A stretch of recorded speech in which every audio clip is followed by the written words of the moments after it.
record deal. What do you say, fellas? You want to go make a record? Record label deals were the holy grail for musicians. It was the key to their fame and fortune. But over the decades, record deals have turned into something sinister. On the surface, all the public sees is the money, the fame, the cars, the jewelry. But on the inside, the industry is something completely different. Sophisticated contracts are designed to suck all the money out of an artist, while they slave away as debt slaves to the label. And for good reason. If you want to screw people over, you're gonna want to pick the most naive, unsophisticated victims that can't fight back. And let's face it, most artists dedicate their lives to the pursuit of music, which means they're probably poor. You got a 6'4"? I don't have a car. And probably not very educated. And on top of that, they have that idealistic drive to spread their art, impact their fans, get rich and famous to prove all their haters wrong, which means while you're screwing them over, they're gonna work harder than ever for you. And the best part, thanks to the celebrity culture in America, there is an endless supply of them. But no more if you let me inside your world. So let's learn the art of enslaving artists. Damn, eh? Who work for who? Absolutely. So the status quo here is artists have been getting screwed since the beginning of time. Where's the value going? It's going into the pockets of the rights holders, and they write these contracts that are so convoluted that they essentially strip away every last piece of value, and everybody's getting paid except the artist. The artist gets paid last, and they get paid the least.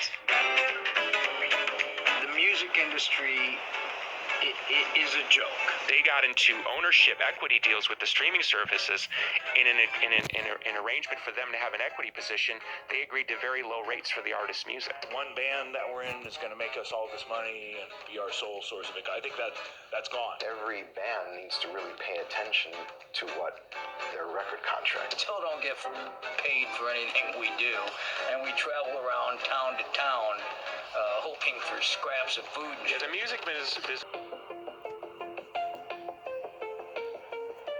It's the 1980s and you're a record label looking for artists to sign. The 80s are seen as the glory days of music for a lot of reasons. There are all these new genres taking off, people were listening to everything from folk music to pop to hard rock, and for artists, life was good. Back then, a record deal was a pretty huge achievement. You would approach an up-and-coming artist, offer them a record deal, and once they signed, 85% of the profits from their music releases and albums would go to you, and 15% would go to them. Sure, it may seem a little unfair at first, but this was before the internet. You couldn't really reach a wide audience on your own. It was hard to tour on a global level on your own. Not signing with a label and keeping 100% of nothing is still nothing. On top of that 15%, artists could keep all the money they made from concerts and merchandise. So it was a pretty good deal. You see, musicians usually don't have good business acumen. They are craftsmen, not business people. So signing with a record label left them free to focus on the creative side, while you, the label, did all the business stuff to blow them up. So back then, record labels and artists had a somewhat symbiotic relationship.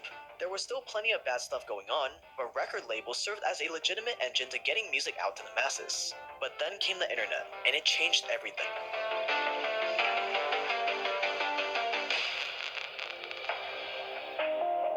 Napster says it's willing to pay to play, but will consumers stay loyal? The latest software makes it a bit too easy for students to access their favorite tunes. Legal troubles over copyright infringement aren't slowing down Napster. The song-swapping company is now in the top 50 list of most visited sites on the web, according to Mediametric. Popular internet sites for downloading music. A federal court ruled Monday Napster must stop allowing music fans to swap copyrighted material. It's time for Napster to stand down and build their business the old-fashioned way. They must seek permission first. At first, it looked like the internet was gonna make life hell for record labels, not artists. Suddenly, people could download pirated versions of songs off the internet or watch music videos online. CDs, vinyls, radio stations, and TV channels like MTV became obsolete. No one was gonna wait hours for a TV show to play their favorite song if they could just stream it online. And no one was gonna buy a CD for $10 to $15 if they could just pirate the songs for free. Everyone was losing money, but at least artists could still make money from things like touring and merch. Record labels were in serious danger, and it wasn't about to get any better. After the nightmare that is the internet, came YouTube and online streaming apps like SoundCloud and Spotify. It made it a million times easier for people to access music for free, or as little as $5 to $10 a month, versus $10 to $15 for a single album. It's hard to describe just how much damage the internet caused to record labels. They have been hemorrhaging money, but at least now, people weren't straight up pirating music as much. Back in the 80s, 95% of the revenue in the music industry came from CD sales, so CD sales were propping up the entire industry.